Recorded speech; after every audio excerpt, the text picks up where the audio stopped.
number one tends to be my experience with my host family, that like human connection with a foreign family, spending time in their homes, just that tends to be beautiful. They create this friendship forever. They write each other. They end up supporting the host family, for many years in many cases. So the host family is a big one. I think often saying that like transformational part in their minds, um, of like how they just open to a whole new lifestyle, right? And then wanting to apply that in their lives when they go back home.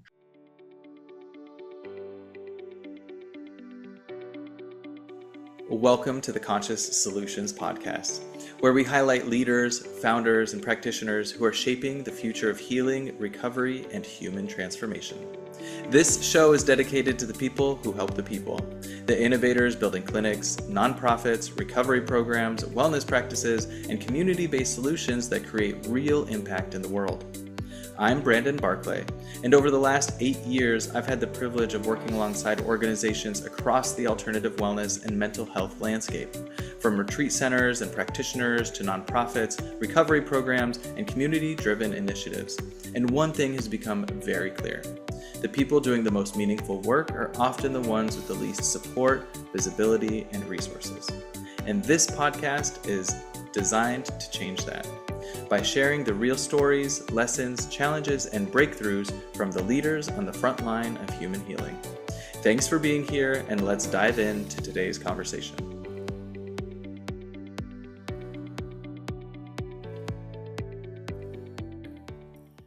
So you're listening, or you might be watching, the Conscious Solutions Podcast. I'm your host, Brandon Barclay, and today I'm joined by Andy Gavilanes, founder and CEO of Amazon Learning, an organization dedicated to preserving indigenous knowledge, empowering youth, and building pathways for cultural continuity through meaningful education.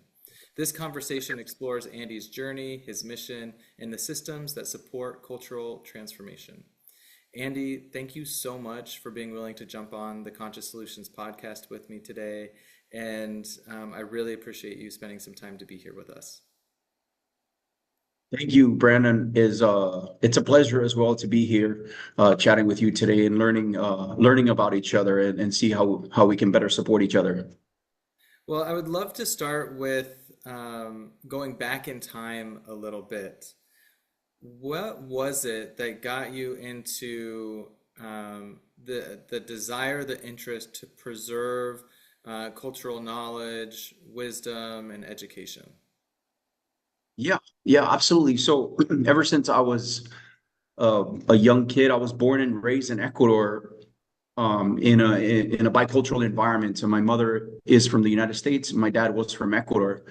And my mother married my dad, and soon they moved down to Ecuador and raised our family there. And so I was born and raised in this bicultural environment with speaking Spanish at home, in school, and then my mother teaching me English constantly. And then also, we would have visitors that would come from the US, my family and friends from the US that would come down to visit. And I always found so much pleasure in showing them around Ecuador, being a guide, like a tour guide, and showing them the Ecuador is such a beautiful, a tiny country with all this different ecosystems everywhere. You have mountains and Amazon rainforest and the Galapagos Islands and the coast. It's a beautiful tiny place filled with so much ecology, as well as amazing intercultural experiences. There's a big indigenous population there, different groups of indigenous people. And so I always had so much pleasure taking people around, showing them around, translating. So I've been doing this my whole life of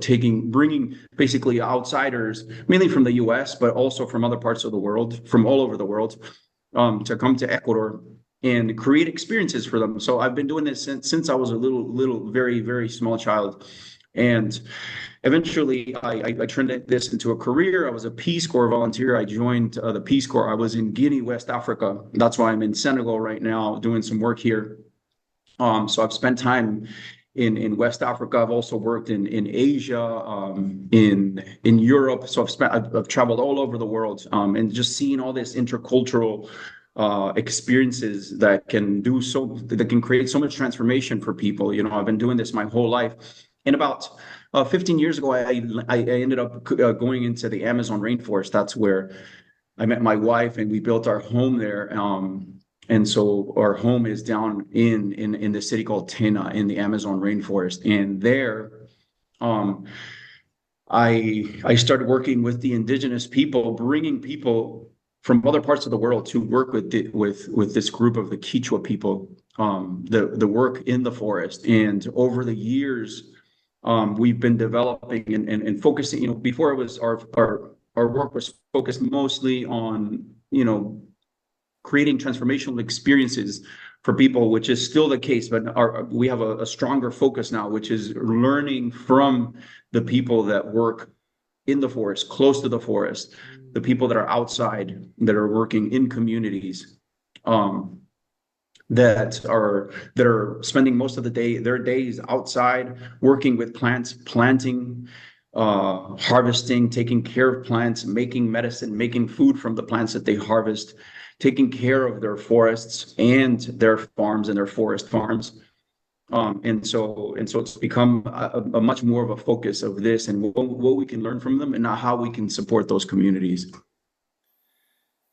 Andy, where along the way did it become clear that Amazon Learning was going to be the holding place for this expression of your work? I think almost about 15 years ago, because when I landed in the Amazon rainforest, I realized this area it's not in the bottom of the Amazon basin. The city of Tena is actually at the foothills of the Andes Mountains, so it's a little bit higher altitude than the Amazon basin, and so it's surrounded by mountains filled with lush forest, and there's waterfalls. It's just such a beautiful place, and it's not as hot as it is down in the lower Amazon basin. And so this transitional region from Andes into Amazon rainforest is just a place that really called me. And as soon as I landed there, I was like, this is where I got to do my work, but potentially for the rest of my life. So it was about almost 15 years ago since I landed there, and I met my wife. She's from the United States. She's from the US. I met her. She was doing some volunteer work, and we met each other, and it was pretty fast, pretty instant. When I was like, hey, this place is awesome. She loved it as well. I was like, we should just stay here forever and do cool programs down here.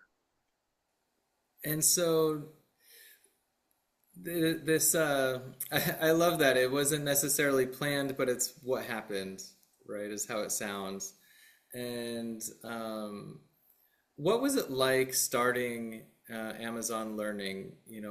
Going back to that point where you're like, all right, we're doing this. This is the work we want to be expressing. We want to build this organization. What was it that you had to overcome to get Amazon Learning off the ground? Yes, like you're saying earlier, it kind of sort of happened naturally. It wasn't so planned. I'm actually from the capital city in Ecuador, from Quito, right? So I'm not. This is not even my native region. It's about 3.5 hours from my hometown. But I was there, and then I started this business with my former business partner, and we were chatting at his house once, and I was like, hey, I want to start my own program in the Amazon rainforest. I had been working for a different program under a different boss, and I was like, it's time for me to open up my own program, be my own boss. And I was asking him to give me some ideas, and he said, hey, why don't we already have enough knowledge. You've been doing this for long. He happened to be doing some similar things of bringing interns in particular down, interns from the United States down to he had done some work in Costa Rica and in Ecuador in the Amazon rainforest. And so together we already had 15 plus years of experience. And so we're like, let's just start our own program. All we got to do is create a website and get a name, domain, website, bank accounts, get an LLC started. And it literally happened overnight. It was really amazing. And, we started with a, $5,000 investment, because all we needed was connections and, a couple computers, some cell phones, whatever. And so with a very small investment, we created a website, and in a week we had a full-on LLC, and we were already advertising on. We already knew where to go, and so people were already started signing up. Within a month, we already had like 20 interns coming down. Wow, amazing. I mean, that's a quick launch. Yes, very quick, and it's still alive. 15 years later, we keep we keep rocking, and we've grown, we've expanded, we've tripled in size, and we're operating in new countries now. So let's dig into that. What has it been like to scale and grow? Maybe let's start with um, what is one thing that has really supported your ability to grow the organization? Um, okay, so really good questions here, Brandon. um, let's see, we got so one. I think of my connections around the world. I'm a friendly guy. Definitely.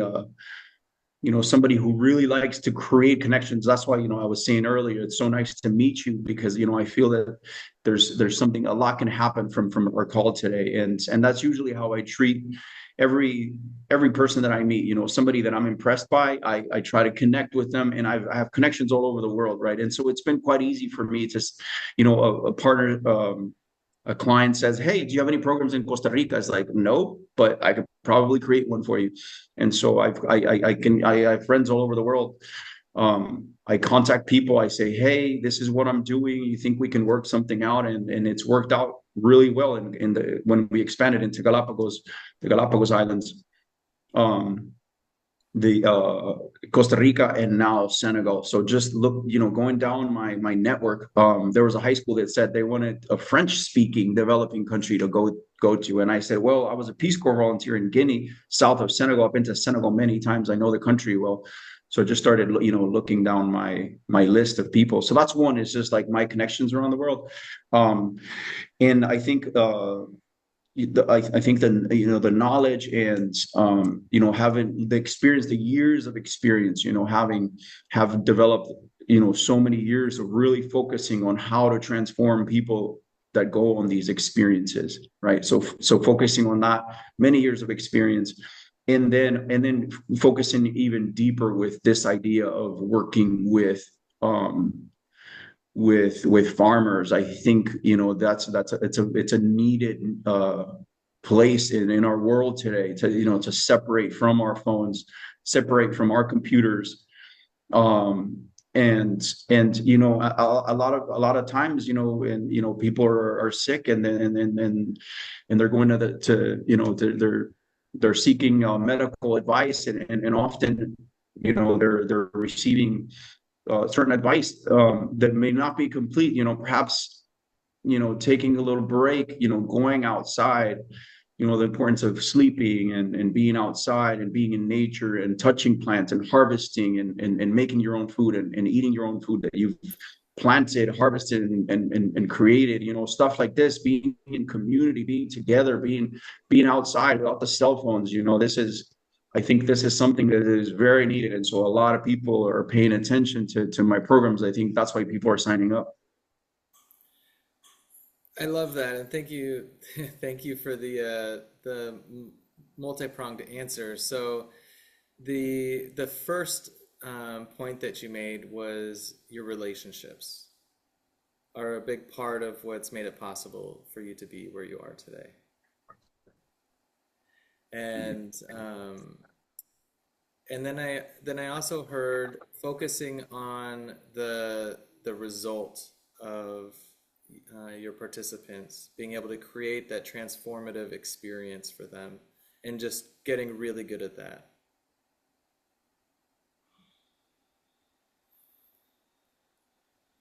And I mean, there's so much to explore here.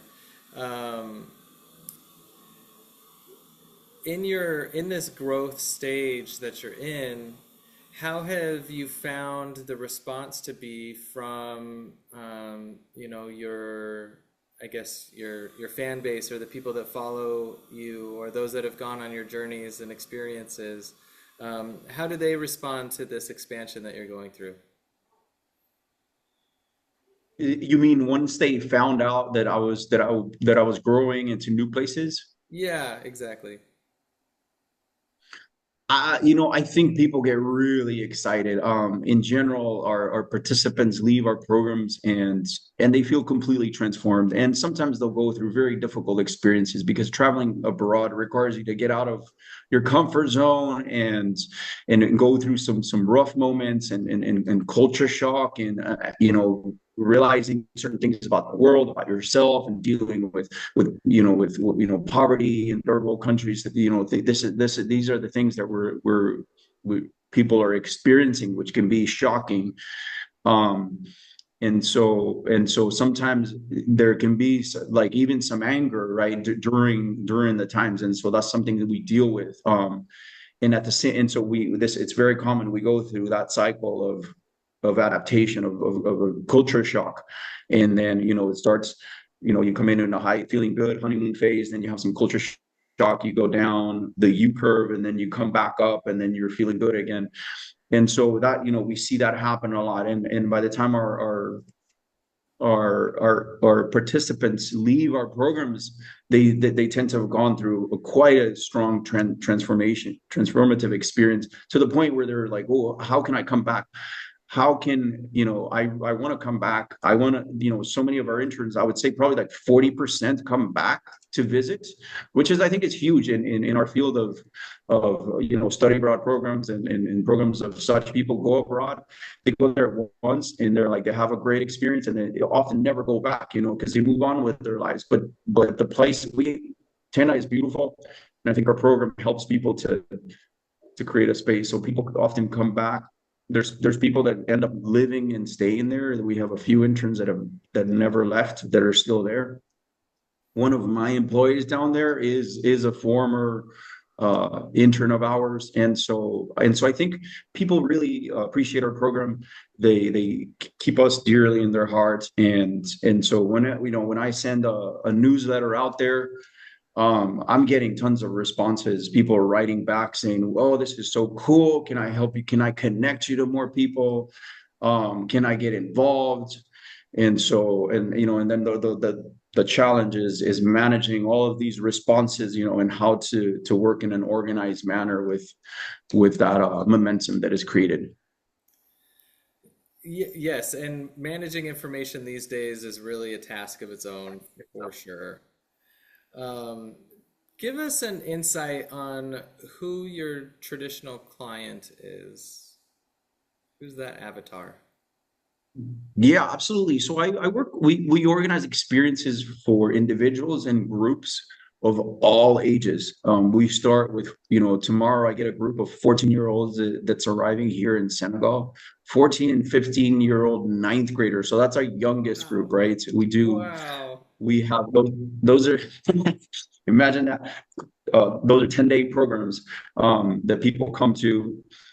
We also do similar programs for college students, and then we organize experience for individuals. So somebody like yourself could contact me, and lately been getting a lot of people in their mid late 20s until like even up until their 40s. People that are either changing careers, or they're feeling stressed out, or they're taking a sabbatical or a gap year program, or they're changing jobs, or they're done with med school. There's doctors, there's um, herbalists, there's nurses, there's people that work in public health. So we used to our biggest target used to be college students for the internship program. And now I've seen a huge change. I'm not sure why the college students are not coming that much anymore. We get a few. I think there's some challenges with funding, and the university system post COVID has had some challenges. But now we're seeing actual professionals, um, that are of all ages. and I love this age group because they're coming down with a lot more maturity and big desire to learn and clarity on and stronger mission, and so while they can be more demanding, but they're also just like they know what's going on, so I've really appreciated this new target group, but it's individuals like that. And um, and maybe just give us, I know that it sounds like your programs can vary quite a bit from longer and shorter and so however you see it's best, but I would love to get a little insight or a feeling of what it's like to come down and engage in one of your programs. Yeah, absolutely. Right. So different ages, different age groups, different length of stays. Sometimes even families like mom, dad, and two kids come down and we organize a whole, month experience for them. So we basically customize to what the people are looking for. Right. Um, but yeah, so one of our biggest programs is the traditional Amazonian medicine, right? So I'll give you that as a good example.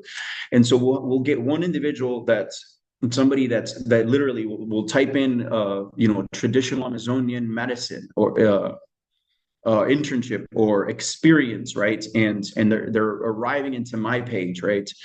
And what we do is, we bring them, they come down and they can stay from 9 days up to almost 3 months.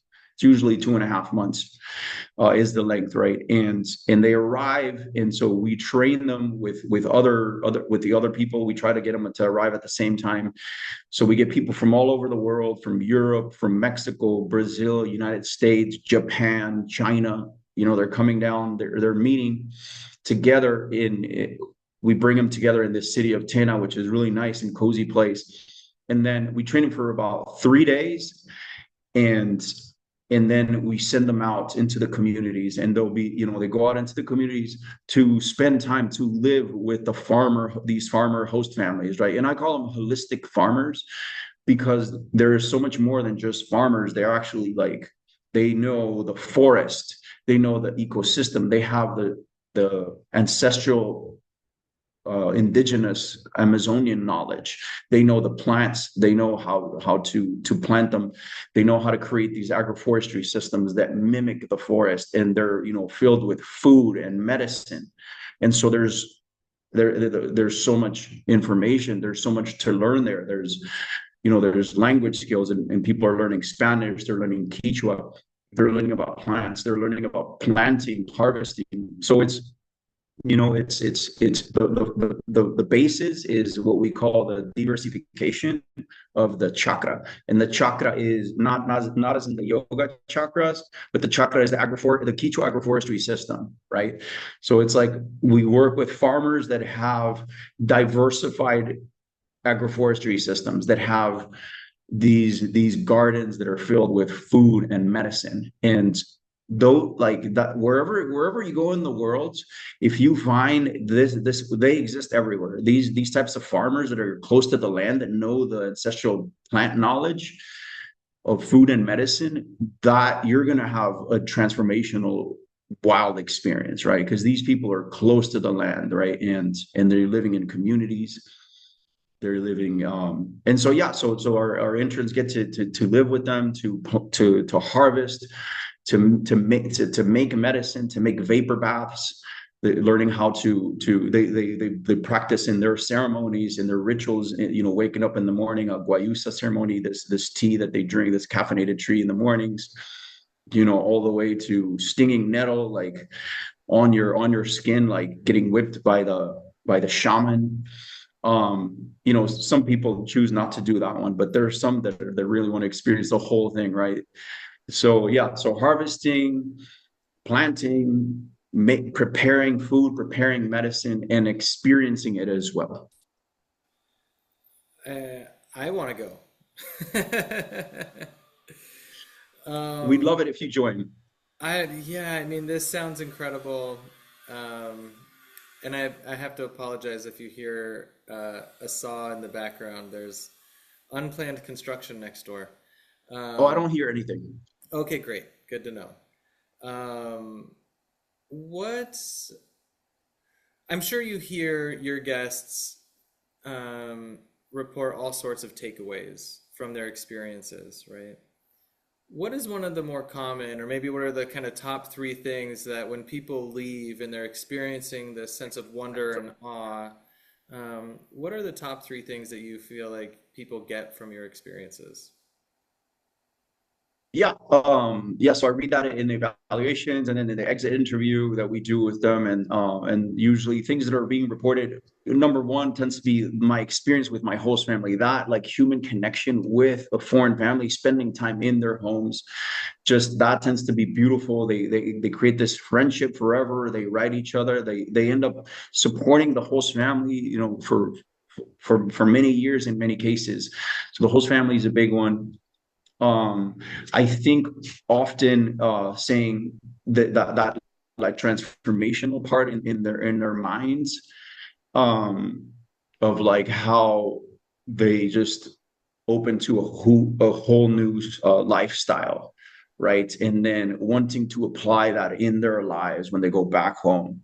So valuing these things that we're talking about, what, making sure that you're going outside every day, touching the plants, getting involved with these sorts of things, with, making more food, creating, planting more food, being more in touch with the forest, in a spiritual way. That's a big piece of what they learn down there. So I think those are some of the biggest things, right? And then secondary, it's usually what they learned, right? It's basically that's the effect, and then how they come home and they're so inspired to change and to be more motivated and have like a stronger reason to live. I think it is quite powerful. And so those are the things. And then secondary, it's like, oh yeah, I actually learned, the names of all these plants. That's a really good component. But that's not often. Sometimes that's not even talked about. They're talking about and which shows you how important human connection is. Because often they're like, oh, I want to learn. I want to learn. They're coming down because they want to learn all these things, and they end up getting. I think the other part becomes more powerful. Right, right. Um, yeah, and it sounds incredible. You're obviously having a great impact on many people that are coming through your programs. As you're in this growth state, right? You're in this moment of expansion with the organization. Um, what are the challenges that you're facing right now? What's making, any hurdles or roadblocks that are that you're continually kind of encountering as you go through this growth phase? Yeah, I think so. I think the some of the challenges with the economy of the United States has impacted my business. I think that it's impacted, but it's also, I think that there's an opportunity here for because some people just need a break, and it's like, hey, come down. Like our programs are not that expensive. Just join us, come down for nine, you can come for 9 days, and it's probably going to support with the challenges that you're having right now because you lost your job. We see a lot of people in the nonprofit, international nonprofit sector have tons have lost their jobs, and so it's some challenging times, and a lot of young people are struggling with their jobs. They're not as rich as their parents were, so there's a sometimes there's a little bit of fear to spend money on traveling, right? So that's one thing. So I think that just figuring out a way to show that people that this could be a really good opportunity, really good investment of your time, right? Um, I that's want one. I want to touch I want to touch on that real quick. How are you helping people get over their fear of spending money?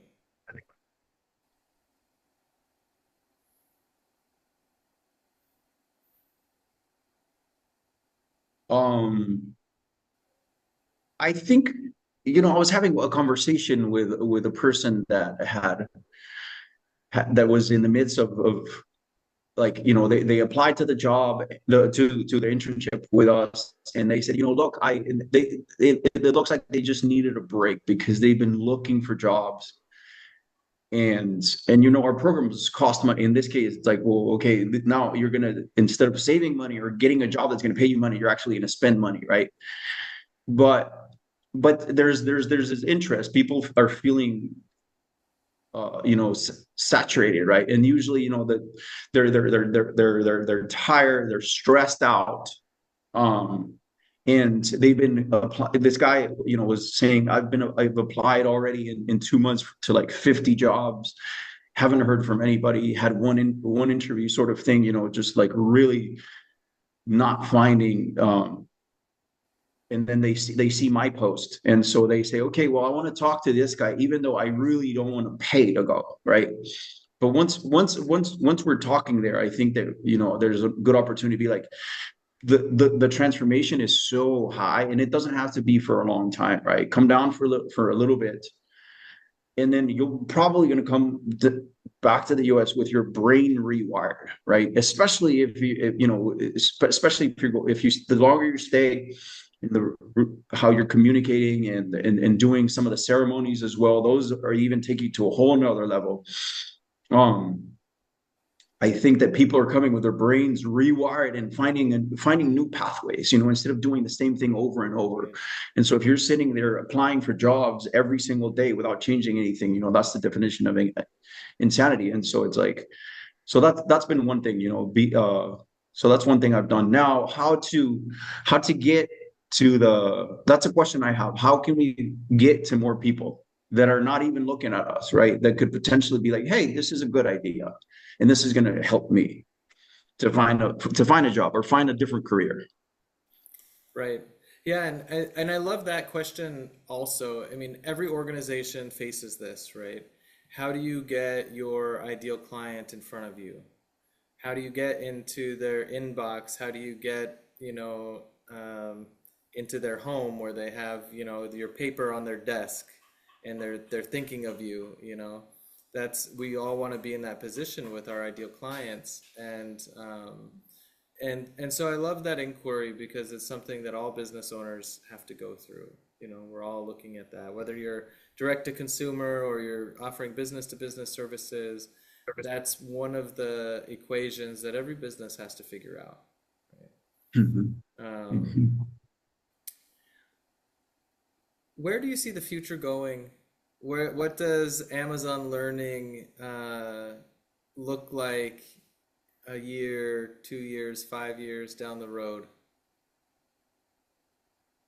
Yeah, so I think that one of the things that I'm also doing is spreading around the world, right? Because um, I to get more volume. I think the volume is important, and so now that I have really strong bases on our mission and our style and our models, after all these years, after 20 plus years of working on this, now I no longer have to be there.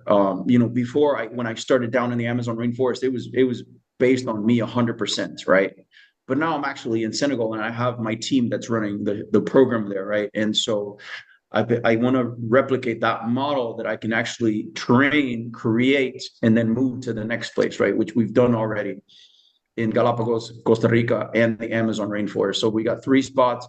We're going to another one. And in the next 5 years, I will probably expand into maybe three different, at least 3 or 4 new countries. And I think that, and then also paying attention to what are the countries that are becoming popular. I think Puerto Rico is a really good one. It doesn't require for Americans to have a passport, so I think that could be a good one. Again, working with the farmers and the owners of ancestral knowledge. Um, Also, perhaps something in Europe. I was in Spain not too long ago, so we're looking at those 2 countries, potentially other countries. So that's what I would hope that I have these programs running, and I can sit back and make sure it's all rocking and potential more expansion. Oh, I love that. It's so exciting. And I'm thinking about, I've spent time in Peru and Colombia and Costa Rica. Um, Oh, I haven't been to Ecuador yet, and you're on my list now. And okay. then I've had some exposure to the traditions from like Gabon and the Gabonese people, but I haven't been to Africa yet myself, right? So Hmm. I'm very Hmm. excited. My travel list is a long travel list. I've got a lot of places I want to check off, right? Um, and so I look forward to a future where I can say, oh, Andy's in all of these countries. I'll just give him a call and have him show me around. Absolutely. I would love that. And what took you to those countries in Peru and in Costa Rica that you mentioned, and in Colombia, I think you said. Yeah, I was in that moment of transition myself. I was leaving the corporate world. I knew that I wanted to do something different. I didn't exactly know what that was. And I took an opportunity to work at a retreat center in Guatemala. And I had a relationship with the owner of that center. I had developed a business plan to open what I called a rejuvenation center, where I was living in Oregon at the time. And so I wanted to create a place of healing, but I knew that I didn't have the experience of running a center like that or a business like that. So I wanted to get the experience of some of these business models. And so through a relationship and a connection that I had, I took an opportunity to go live and work in Guatemala. And so I started working with a retreat center in Guatemala. I spent about 6 months there and then wanted to continue kind of my exploration. And I knew I wanted to go to Peru. I wanted to go down and diet. I wanted to go study and work with a teacher that I had been introduced to. And so I found myself on a long dieta outside of Tarapoto in kind of north central Peru. In a place Okay. that sounds not too different than what you're describing where you live now. Um, they, the area they call the eyebrows of the Amazon is where the Andes end and the basin kind of begins. So we'll go down the river and you go through one last set of like escaleras, the steps, of the mountains, and then it's just flat. Yeah. Um, and so I've spent quite a bit of time in that region. After working with that maestro for a couple of months, I found myself in Iquitos, and I was working at a medicine center and center for dietas and cleanses outside of Iquitos.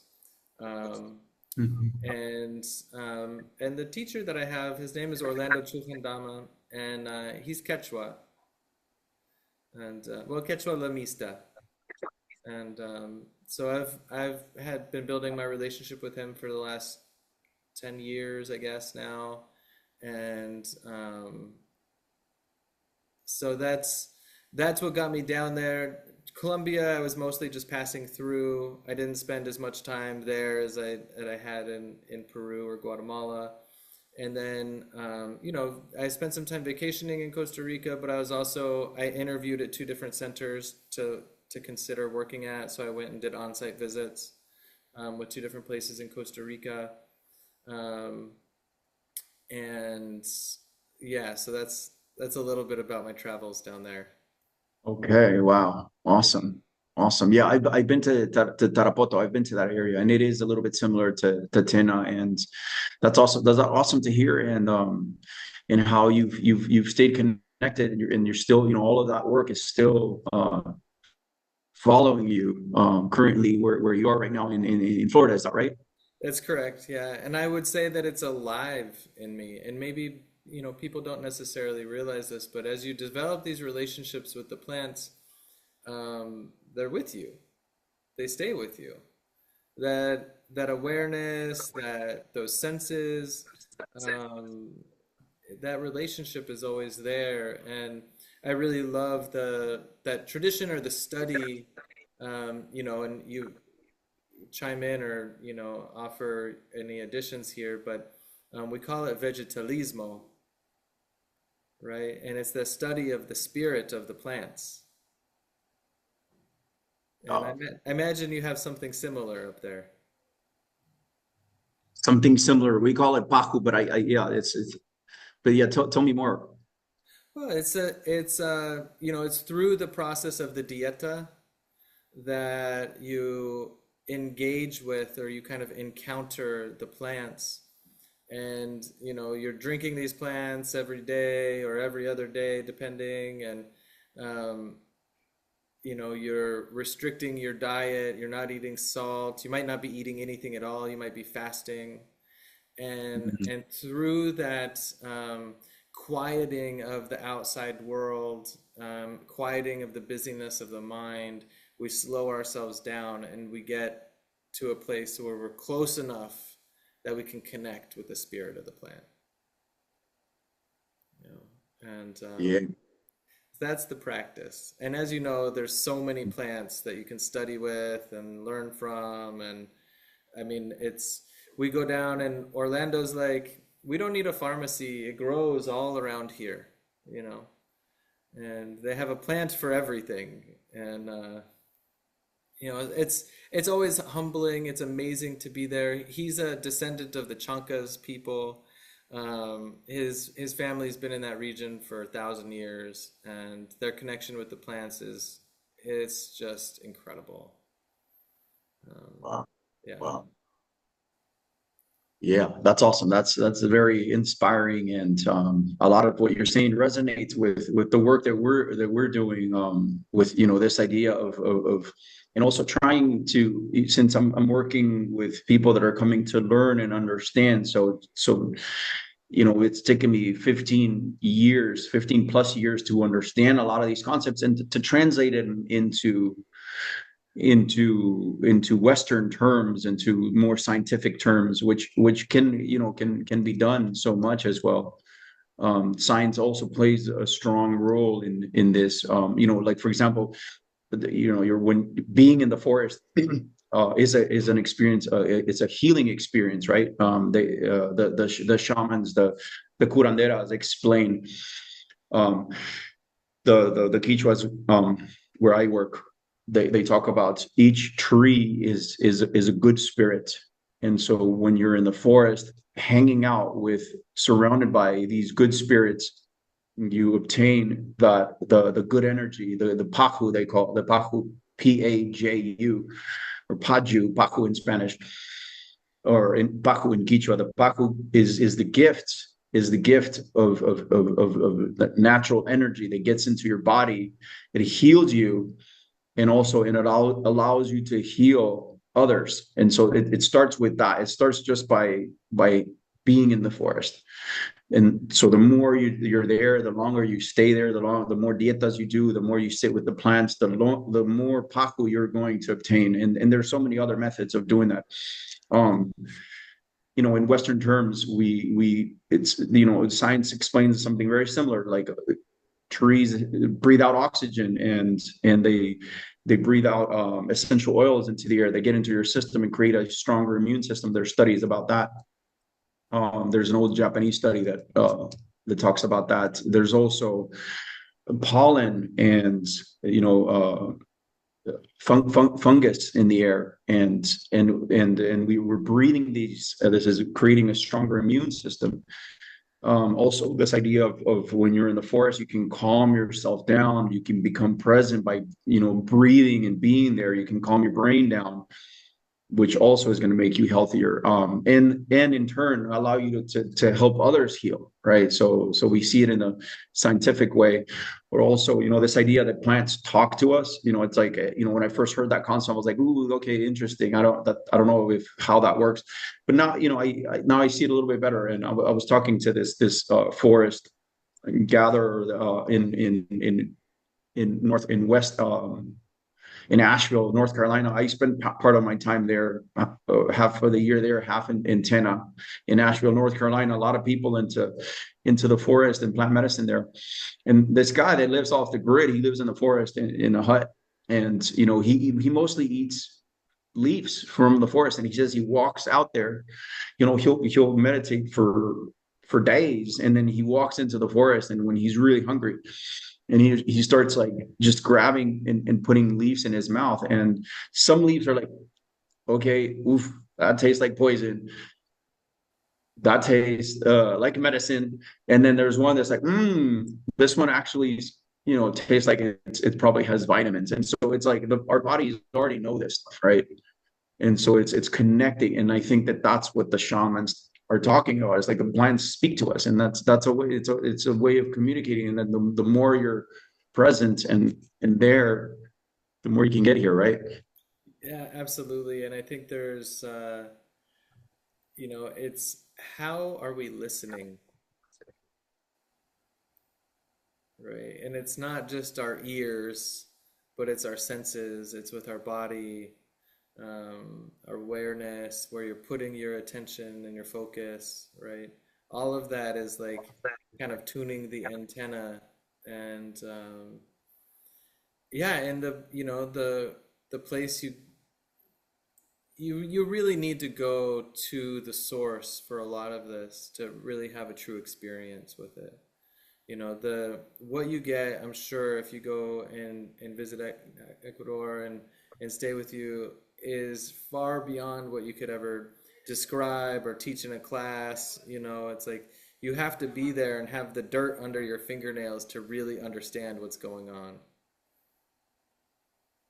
Hmm. Hmm.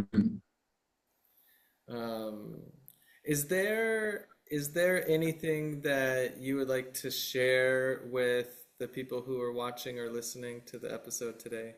Any messages to deliver? I think, yeah, it's just if I just want others to take a moment on a daily basis and breathe and take some breaths and go outside and use this time as often as you can to be present. And yeah, that would be a message that something that I've been working a lot on, that I'm hoping others can join us in doing that as well. And there's so many ways, and there's so many ways to do that, ways to connect with presence. And one of them is by going outside, by being in the forest, right? And so finding the closest place to nature that you have around you, and that could be in your backyard, or you might have to travel a little bit further to get to places like this. And if you want to come to Ecuador, check us out at amazonlearning.org. And that's a great segue. I was gonna say, let's tell the people how to best get a hold of you. Um, Share the website again. Any other contact information that you'd like to. Um, if there's, I don't know if there's best times of year or not, or all year is great. But how should people find you? Yeah, all year is great. If you want to have an immersive experience, learning and supporting farmers that are close to the forest and working outside and living in community. If you'd like to have this type of deep experience in different parts of the world, particularly in the Amazon rainforest. But we're also in Galapagos, in the Galapagos Islands, in Costa Rica, and now in Senegal, West Africa. So if you're interested in having an experience, do not hesitate to contact us at www.amazonlearning.org. Amazonlearning.org. And you can go. Yes, and we work in tropical countries, so any time of the year you can come. Sometimes it might be a little more rainy, and sometimes it might be a little more dry, but we're open all year long. Amazing. So for those who have a travel itch, they need to reset. You might be going through a transition. Go hang out with Andy. Thank you. It's been a pleasure. I'm really I'm impressed by what you're up to, how you're carrying people through these experiences, your ability to grow and expand through multiple countries. It's really inspiring, and I definitely wish you the best of luck in all of your endeavors. Thank you, Brandon, and thanks again for having me on today and for continuing with this awesome podcast, bring more people like us that are working on with similar missions, and like I said earlier, having that strong network can really benefit us. And after our conversation today, you've allowed me to learn about you and a little bit more, get to know you a little bit better, and also reflect on my own experience. I already have some new ideas. I would, if possible, I'll send you an email with a few questions, so that I can, learn a little bit more about you and your work. I was having some trouble finding the podcast, Okay. but yeah, that's just one thing that I also haven't gotten to. But and then seeing, at some point, hopefully we'll meet up again and we'll connect. Keep me in mind if you want to come to Ecuador, and I'll keep you in mind if I'm going down that way to Florida. Yeah, absolutely. I definitely feel like this is maybe chapter one of more chapters to come for sure. I hope so. I surely hope so. And so thank you once again, and thank you to everybody who's been tuning in today. This is another episode of the Conscious Solutions Podcast. Every conversation here reminds us that leadership, healing, and purpose all begin with awareness and aligned action. If today's story inspired you or intrigued you, or you might be curious, please share it forward.